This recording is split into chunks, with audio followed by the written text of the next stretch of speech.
Welcome to Mindfulness Manufacturing, the podcast for and with manufacturing leaders. I'm Mike and this is Trevor. We want you to join us on our journey as we help you gain new insights, moments of clarity, and self-awareness. Hey, if you're willing to step outside of your comfort zone and uncover new perspectives to make your next day better, grab your coffee and let's go.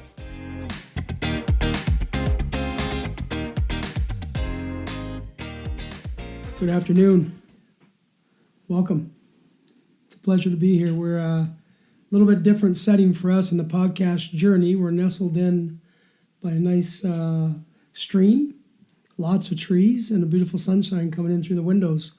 Still going to talk about mindfulness manufacturing, but our setting today is very peaceful. We have a special guest. It's a lot more comfortable here, Mike. Absolutely. You won't hear the welding. You won't hear the fork trucks.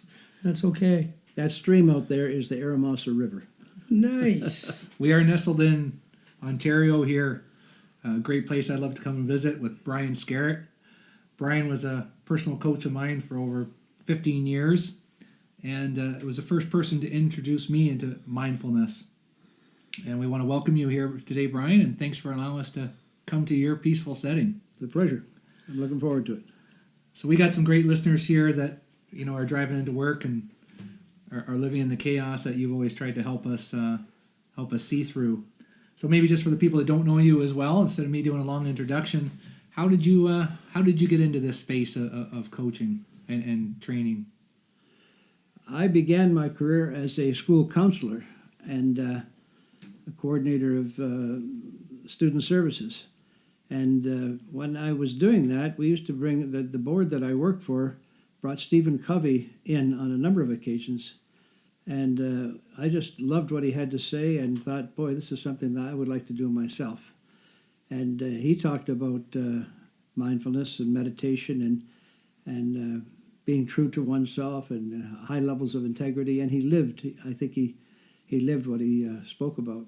So he was one of the impetus, one of the drivers for me to move more into coaching, counseling, and particularly into mindfulness practice. Now, he's obviously a big name today. How big was he then when he was coming to the schools? He was barely known. That's cool. he was, he had, I think it was just when he put out one of his first books, or maybe the second book. The 7 Habits came after that. Right. Yeah, legendary. Yeah. It was so, I admired him a lot. I don't know, you probably know this, but he died not too long ago from a bike accident. He went off flying off his bike and had a head injury that was traumatic, and he died too young. Didn't know that. Yeah. Wow, it's too bad. So he basically inspired you to shift careers. Yes, I went from school counseling to marriage and family counseling, and then started to move toward employee assistance programs, where that was my first contact in getting into manufacturing groups. And also had this at the same time, did training and consulting, and which evolved into coaching. So there was a whole evolution that from one type of work to another. And I do recall early on, when I was getting into mindfulness practice, introducing this to groups that you would think that they wouldn't adapt to it too well, because they thought about pushing themselves into a pretzel and trying to figure out look and doing om and so on. And I had to fight that kind of stereotype of the Eastern mystics. But when we taught people that it really involves quieting the mind and doing something that is healthy, people did embrace it. I remember one fellow in particular. He had a very bad temper, and he would flip out and throw his hard hat down on the cement. And he just was very vocal and got himself into trouble. And he was a supervisor. And I remember after he had began practicing meditation, he found that he said, I go through fewer hats now, fewer hard hats. So he was able to catch himself before he freaked out. Good. So how many years ago did you start down the journey? That was 1975. Wow. So it was quite a long time ago, and the EAP work started in 1979, and the consulting kind of went in hand with that about that time. So So it must have been interesting back in the 70s when you talk about mindfulness or that type of information. Was it embraced or was it something new to? it was brand new. Brand new. No, and EAP was brand new as Yeah. well. So it was. People were a little bit skeptical about it Sure. for sure.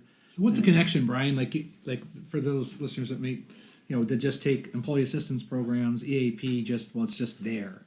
Well, in 1975 it wasn't there. In 1979 it was. Like, how did that connect together, and how did you drive that? Like, Well, I think the first thing was that I realized that there were a lot of people hurting, and I was encountering a lot of people who were having difficulties, both in management and as employees, just on mental health problems, difficulties, conflicts that they couldn't get out of either with their boss or their employees, or if I was dealing with senior people, and the conflicts were not being resolved, and they were taking home a lot of anxiety and frustration, and they didn't know how to deal with it. And that's when I started to introduce the mindfulness practice, and it seemed to make a big difference to how they handled some of the difficulties that they faced, the challenges that they faced. And it wasn't like a switch went off, but there's a tough part of it too, that because people tend to think of mindfulness as stopping their thinking, which is just not so. You don't stop it. no. You actually pay more attention. Mm-hmm. It's a focusing issue. So when we're talking to people and introducing them to mindfulness, it's basically, where do you put your attention, and can you keep your attention on what's going through your head? And people can do that. They can. Mm-hmm. Absolutely. With some practice, Yeah. sure. And the other thing that maybe I could mention on that is that when we introduce the practice, we usually tell people to watch them breathe, watch them as they inhale and exhale. And you can do that for about 6 seconds before your mind will take off somewhere. And that's okay. And as soon as you realize that you're not focusing on your breathing, then you gently bring it back to the breath. So if it's off on how long is this going to last, or I'm getting hungry, or my back hurts, just observe that and come back to the breath. And that is the discipline part of just allowing yourself to let go of whatever you were wandering off on and come back to the breathing. That's the work. Love it. You know it well, don't you? I know it well now, Brian. But, I mean, I was one of your students 15 years ago that I remember sitting there and, being in that hot environment of launching a greenfield manufacturing site, going away off-site for a day. You put my hands on my lap, sit up straight, focused on my breathing, did that for about 3 minutes, and then never did it again for about 10 years. Yeah. And I never, you gave me a gift that I never opened until many years later. And then I called back on you, and that's when it's like, man, why is that? Like, why didn't I grasp it then? Like, it's so beneficial today that Mike and I start this podcast. It's like, man, if there's a handful of leaders that we can help introduce this to and take a different approach to a day. If you want a different day, you gotta take a different approach. Most people that learn about mindfulness practice do not embrace it right away and develop a habit right away. It doesn't happen very often. Most people have to go at it and come back at it and let it go and come back at it. It's not too often that people just instantly grab it and run with it. But I did mention to you earlier about Ringo Starr. So Yes. Good story. I just heard him talking on the radio about his experience. He had an addiction problem, but he said he was exposed to Maharishi Mahesh Yogi in India back in 1968, and so he got it from one of the top mystics in the field of mindfulness and meditation. And they did it for a while, but then they drifted away from it, and that happened several times before he truly embraced it. I think it was in the 90s or the late 80s.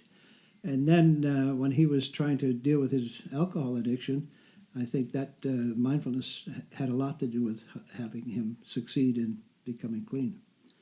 And that's what he was talking about today. Wow, what a great story. Yeah. You, in your experiences, when somebody starts down the path of mindfulness and they end up not following through. Why is that? Is that habits? Is it environment? Point in their life maybe at the age they're at? I think there's a number of things. You certainly habit is one of the biggest things that get in the way, impediments. I think also that there's a lot of misinformation about mindfulness, and that people think it's not fast enough, and they get impatient. Have you ever heard that, Mike? Oh, Not fast enough? So Are we going to see the results in a couple of weeks, Brian? they think they're Someone doing starts this something today? wrong. What am I doing wrong on this? And they get frustrated, and it goes by the wayside. and put that in manufacturing. How does that go together? Yeah, Which is usually fast-paced. not well. That's absolutely right. If you can't see the result in the next quarter, it just doesn't get talked about. And That's that's why, right. I mean, Mike and I have been blessed to find a few companies that we're working with that see the benefit, that are in it for the long run. And there's others that are in it to the next quarter. You can't show me the results in the KPIs in the next month, and we're not going to spend time on it. Well, I can tell you about an experience that I had with a fire chief. I was working with the fire department, and the fire chief was getting into the whole process of mindfulness practice. And there were some negotiations going on, and he and his assistant, the deputy chief, were supposed to meet with the rank and file and talk about some negotiations that were not going well. And the chief had a reputation for losing his cool and getting upset, and things don't go well. So the deputy came in one day, and the lights were kind of low in his office, in the chief's office. And he says, "What are you doing?" He says, "I'm doing this mindfulness practice." And he kind of shook his head and dismissed it. But when they went out, the chief was much calmer, more in control of himself, and listening better to what was going on. And after that, we got an application from the deputy chief. I want to do some of that too. So it was Oh, good. great. So what do you say to leaders? Because Mike and I run into this where they'll intentionally create conflict. They'll intentionally create uncomfortableness, saying, well, that's how they're going to get more results, is by being almost cryptic in their approach so people don't know what they're thinking, and there's stress and the fact of, it's good if they think they might get fired, because it keeps them more motivated. What do you say to that? Because we have that now. It's real. It's real. Yeah, some people that say, "I don't get ulcers, I give them." I've heard that. I've seen people that operate that way. I think there's misinformation about that too. I think that I do not believe that creating an uncomfortable environment creates better leadership and better results in the long run. I think one of the things that happens, as you said already, it's a stressful environment. We have lots of information about stress and how toxic it is, how it hurts us physically. It hurts our immune system. We're more prone to injury. We're more prone to sickness. And a lot of that is because of the toxicity in the system and the stress that's there. They don't know how to deal with it. And one of the things we talk about frequently is that the whole body response, the fight or flight response that we Yes. have to anything that is a perceived threat. Mhm. Yes. It used to be from saber-toothed tigers or something like that. Sure. But nowadays it's that angry customer or your boss coming down and saying, "What's going on?" and you're flipping out. And it's not easy to fight or flight, Yeah. to That's right. fight or run, Yeah. because you can't fight your boss, you can't really fight the customer that's on the other end of the phone, and you can't run either. So we have this situation where it's almost like you've got your pedal to the metal, and the motor's revving like hell, but you can't go anywhere, and that's hard on the body, and it hurts you. Hmm. Yeah. One of the things that mindfulness does is allows us to avoid that kind of response to it and not get hooked. There's a lot of conflict in manufacturing situations. Is that safe to say? There Oh, is. yeah. Yeah, absolutely. And if you get hooked by that conflict, and somebody says something you don't like, and you respond in kind, it usually does not get you very far. No. No, it So doesn't. one of the things about mindfulness is being present enough to slow down and not get hooked by that knee-jerk response, because it gets us into trouble at home too, It with does. our wives Personal, or yeah, children. absolutely. We have to have Yeah. that capacity to allow things to be as they are, take a breath, not be too quick to respond or to. It's actually react rather than respond. Right. So someone's driving in, or they're listening to this now, Brian, saying, "Yeah, that sounds great, but I'm walking in to the Gong Show, and we got to get this out. Or we have low inventory. What can that person do?" Well, you have a couple of choices there. One of them is if you've tried everything that you can and you're not getting anywhere, you might think about your other options, because that you have to keep that in mind, that you're not there, you're not chained there. Good point. Now, I know that oftentimes you say, well, it's difficult to get the same kind of money or the same kind of opportunities, but if it's burning you out and hurting you badly, that is an option. Right. If it's a gong show or it's a stressful environment, only if you buy in. There are people, there are oftentimes, we did some work with air traffic controllers. There are two guys sitting next to each other. They have the same planes coming in. They have to work on the stress of that situation. One guy flips out, and the other guy seems to. So it's not that's what's out there. It's what's in here. Internal. It's the individual. Yeah. Right. So that we can learn to roll with that kind of stuff, and that's part of the process of mindfulness. There's more to it than just mindfulness, but mindfulness is a key component to it. Now, over the years, you must have seen massive technology changes to a point where we got a laptop, we're recording a podcast, and in today's world that's so fast paced, you think mindfulness is something that people should be embracing, but it's hard to probably break through because everybody's moving at such fast speed. Do you notice that it's needed, but maybe not applied as much? Well, as we've mentioned before, the very fact that we're doing a podcast here and there's more and more online work of necessity, because people can't travel by car or by air or wherever they're going to go. They often have to stay at home and work at home. And the speed of the technology, we have to learn how to adapt as it comes along. And we haven't been good at that, and the senior people haven't been good at that either. Sure, yeah. And some of this depends on how it's introduced.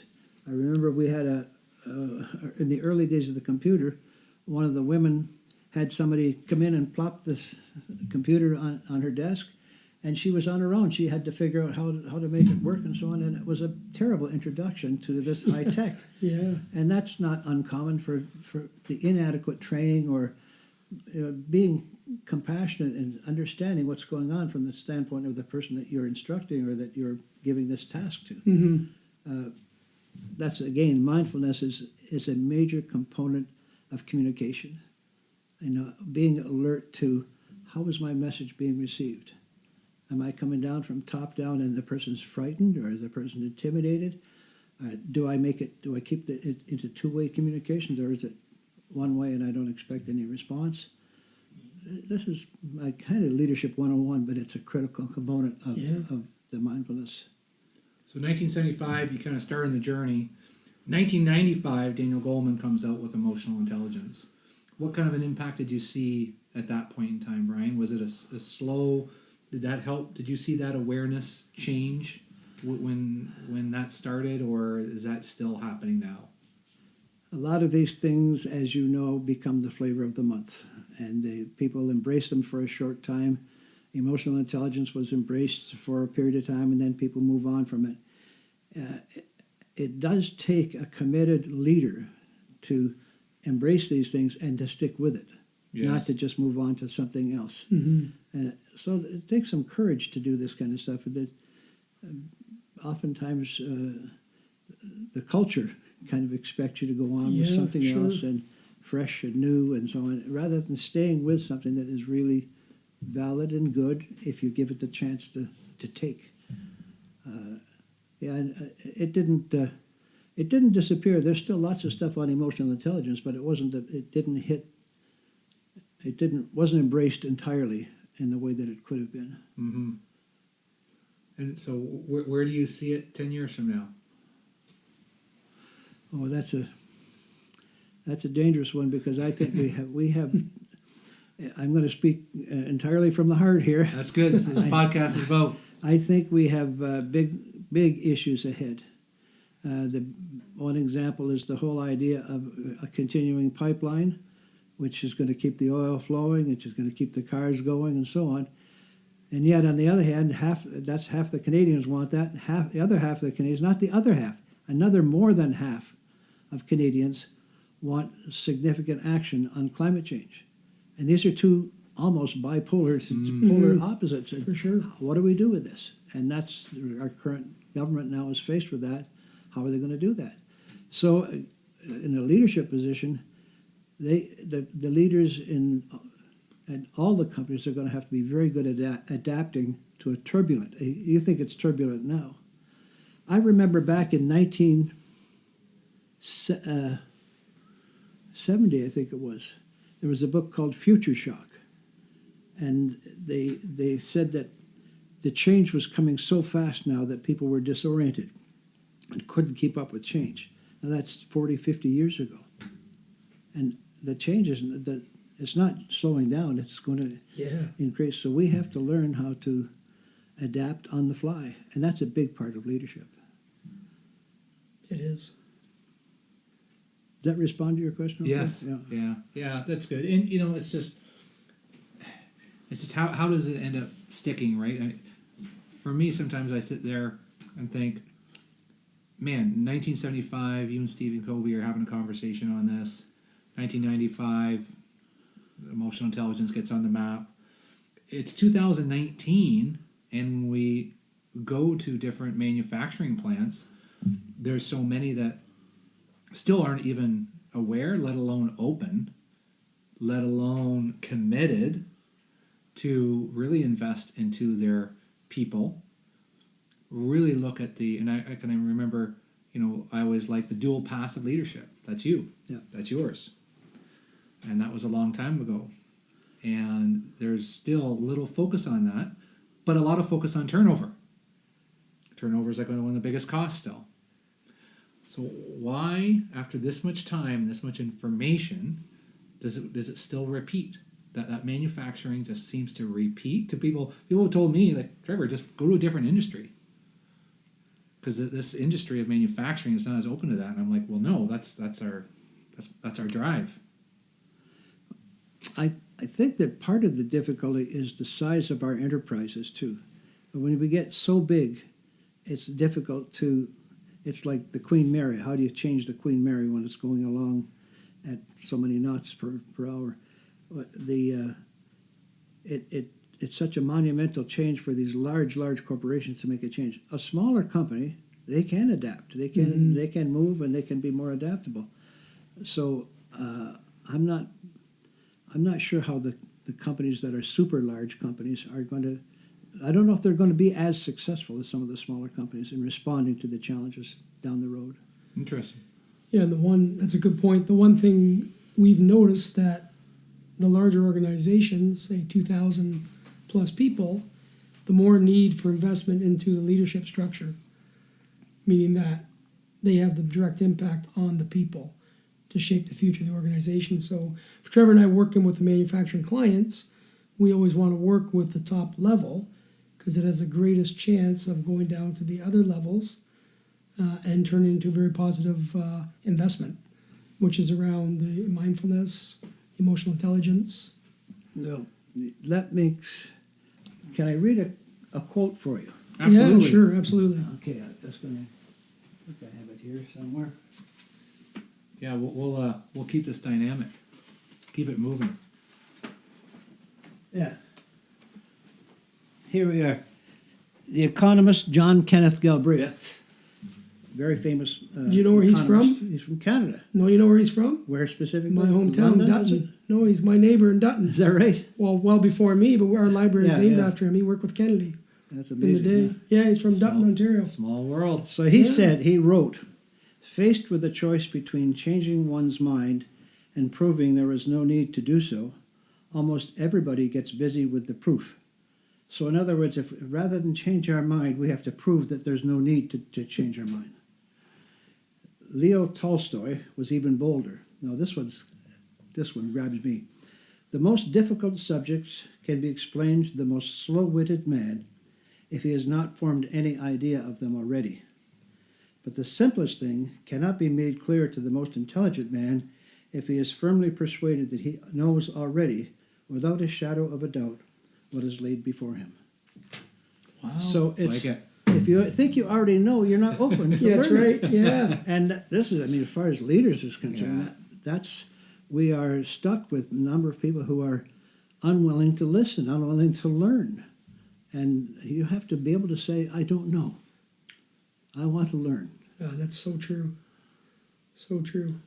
Yeah, and if you've, because we have those people that we work with, and yeah, what do you do when someone says, what do I have to work on? How do you respond to that? Mm-hmm. Yeah. Well, I really do like the idea of the bosses who have the courage to ask for and really listen to feedback from their colleagues, and both ways. You know, get a conversation going where here's what causes me difficulty, and be able to say that to your boss, and the boss not freaking out, but really hearing it and saying, I'll work on that. You know, that there's that kind of conversation that Sure. is heart to heart. It doesn't happen enough now.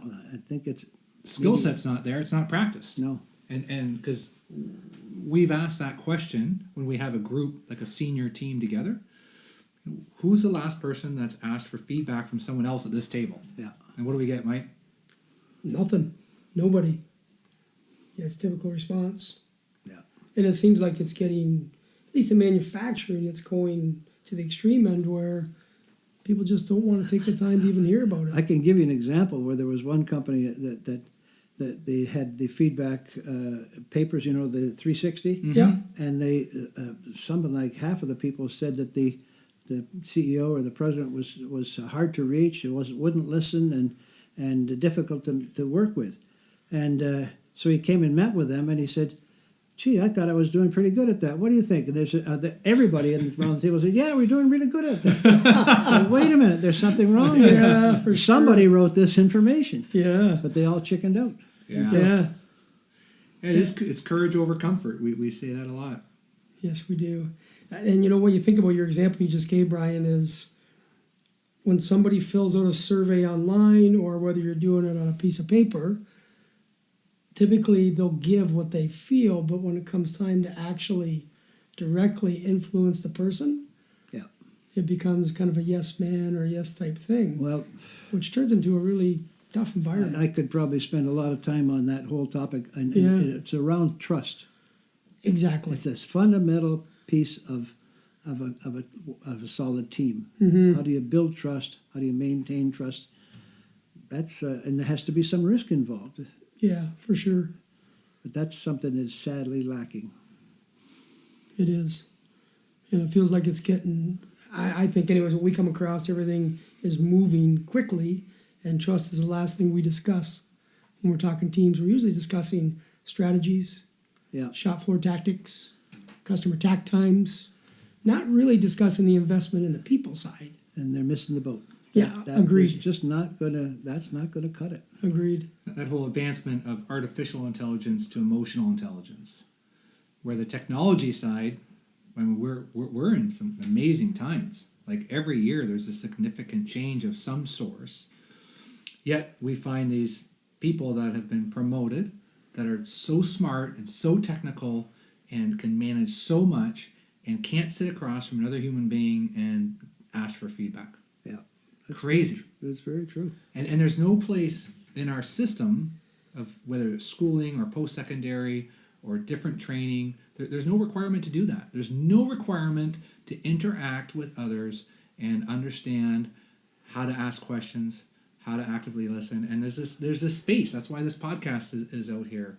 And we're going to figure this out. Well, it related to that is another one that I could jump into, is around mistakes and failure. And I've worked with a number of people who say, "Hey, if you don't make any mistakes out there, you're not learning."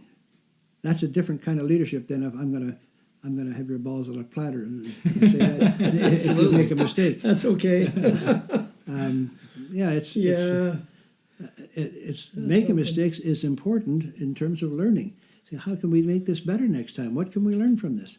Rather than freaking out and And I could go on that. Yeah. I'll tell you an interesting story that happened to me early on. We were launching a 1.2 million square foot facility. Everybody on the team was really green, but the one thing we had was really good teamwork and dynamics and personalities, and it worked well. But I'll tell you, the first time I got introduced to really slowing down my own mind and thinking things through, because I was wanting to give my ideas first and was really young and hungry, wanted to move into a position quickly. I remember eating at the cafeteria with this one lady, and she said, "There's a reason God gave you 2 ears and 1 mouth, Mike. Yep. You might want to make use of it." And I always told that story. I'm like, "I talk that much?" She's like, "Well, you do. You're a nice guy, but you talk a lot. You should listen more." And then the second one, I remember getting into program launches, and it wasn't going well. Anybody in a program launch listening, you know how stressful and chaotic that can be. And I remember showing up to a problem, and I didn't help the problem or situation. And one leader pulled me aside and said, "There's 2 things you can bring to this." I'm like, "What are you talking about?" He goes, "You bring gas or water." I'm like, "What do you mean?" He goes, "Right now you burn a bunch of gas and you really contribute to the situation in a very bad way." He goes, "I need you to calm people down." Uh-huh. And I never thought about those 2 things when I was early on, not thinking about mindfulness or Yeah. EI. It made me think a lot. It impacted me, and I always thank those people to this day. And Yeah. especially running this type of business now, I can think back, and it made good sense. Well, that kind of relates. I think there's a connection to. I'm not sure whether you've already talked about this with any of the other fellows about home, what things are like at home versus what things are like at work. Yes, yeah, And yeah. one of the things that I did when I started my business in the training side, I made a connection to what was going on at home to what's going on at work. And I talked about, you've got a wife or a husband at home, you've got children. How do you relate to them? How do you want to get? How do you make sure that you don't get hurt along the way? I know when I worked for one of the companies you're familiar with, there was so much emphasis on being available 24 hours a day. And that's not healthy. Yes. You can't do that. You've got to have, people have to have a life of their own. Actually, 25, 28 hours. That's what it felt like, even though they weren't available. Escalation calls? Yeah, that kept us up at night, a lot of phone calls. Not a good balance, I can put it that way. Yeah, and I was guilty of that myself. I mean, I spent too much time working and not enough time at home with the kids. And Good point. that's something that it's this level of consciousness. Am I practicing what I preach? Yeah. And Right. it was one I had to face myself. And for those listening, you think about your own leadership path. Trying to find the balancing point is so important, because if your home life isn't where it needs to be, it affects your work life. Absolutely. So somehow you got to realize that you have to give to the home side so you do well in your career. Well, some of the guys said, "Well, that's too touchy-feely." Well, that's bullshit. Well, I've heard that a few times too. I'm with you on that. Yeah. We all have a heart side of us that if you neglect it, you're gonna bite you in You're the ass exactly right. at some point. Yeah. So maybe if the leaders of today are not going to make the shift, so maybe it's the workforce that's coming into the workforce today that values their time outside of work more than the current generation in senior leadership roles.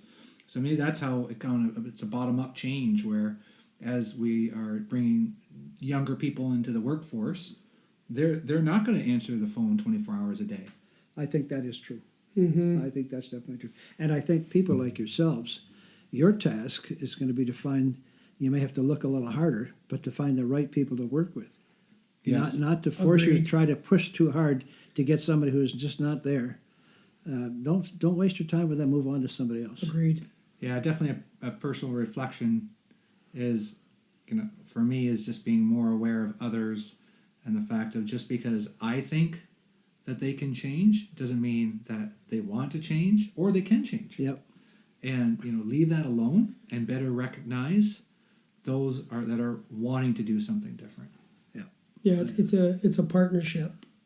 It's the way we look at it. A definite partnership. Brian, legacy. The word legacy has many different people explain it different ways. You definitely have made a dent in the universe in a very positive way. And so the word legacy, how do you describe that? When I start looking back at some of the materials that I have and some of the stuff that I developed or read and so on, I get excited about it all over again because I think there's still so much work to be done. But I feel good about what I was able to do. I worked until I was 74, so Good. Yeah. and I enjoyed it and still do. I just think there. I also, even though I said about keeping working and making a contribution, I think I stayed too long. If I had my druthers now, I would have left that when I was 65 and given more time to my wife and my kids. Wow. Wow. Not stuck around. I mean, we get hooked. And some companies in particular are push you until you're dry. Yes. That's right. And Yeah. I was always impressed with some of the companies that I read about, some of the leaders, didn't seem to fit the mold. They were much more attuned to the needs of their employees and their management colleagues. They were compassionate. Some would even say soft. Yeah. Right. Soft they still demanded the results. They still got good results, or they wouldn't have been at the top of their group. But they cared. Yeah. Yeah. Big difference. Yeah. That's good. That's going to be remembered. Yeah. You know, I mean, not what they said, but they'll remember how they made them feel. Mm-hmm. And what about if you look back? You talk about you should have maybe stopped earlier. But when you look back, Brian, is there anything that you focused on or did in your career and you didn't notice it was that important, but now when you look back, it was like, oh, that was important. Well, I'd probably make a book about that. Give us one. Give us one thing that, because I always find that interesting, is that sometimes when we're just going through it, we're not aware of the impact maybe we had on someone or something that we did. We were just doing it, and when you look back and said, "Wow, that was important. I didn't even realize it." Well, one thing would be when I first started, when I had kids, and I had a background in psychology, and I was supposed to know something about how to deal with them, and they were driving me nuts. And I remember going to study something called Adlerian psychology. Alfred Adler was a psychologist who had a lot to say about, particularly around the process of encouragement. And this is key to any leader, whether when they see something not going the way they want it to go, can they be encouraging, or do they tear somebody down? Or if your children, if the kids aren't doing what you want them to do you get on their case? Or can you find a way to bring it, helping them to see what they've done and learn from it and be encouraging? Yeah. Encouraging means giving people the courage to face whatever's there. Discouraging, you take the courage away by saying you're stupid, you're weak, you're blah, blah, blah, and putting them down. I think that's one of the key concepts and helps people to have that feeling of belonging. And we don't recognize how vital it is for an organization to pass that on to people that feel that they have a place, that they belong, and that they're encouraged to do their best. Yeah. Well put. Yeah, good. Good. Well, we want to acknowledge you, Brian, for helping path the way for Mike and I and many others, today. And you had a personal impact, on us and our future by, being outside the box, bringing something different, as opposed to just the intensity of the day.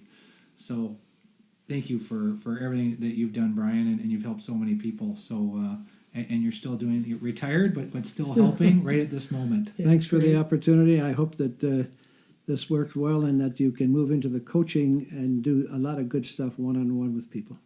Yeah, thanks so much. You think in the future we could bring our clients here? This is audio, too bad it wasn't video. We can arrange it. Yeah. Thanks for your time, Brian. Much appreciated. Thanks, Brian. It was awesome.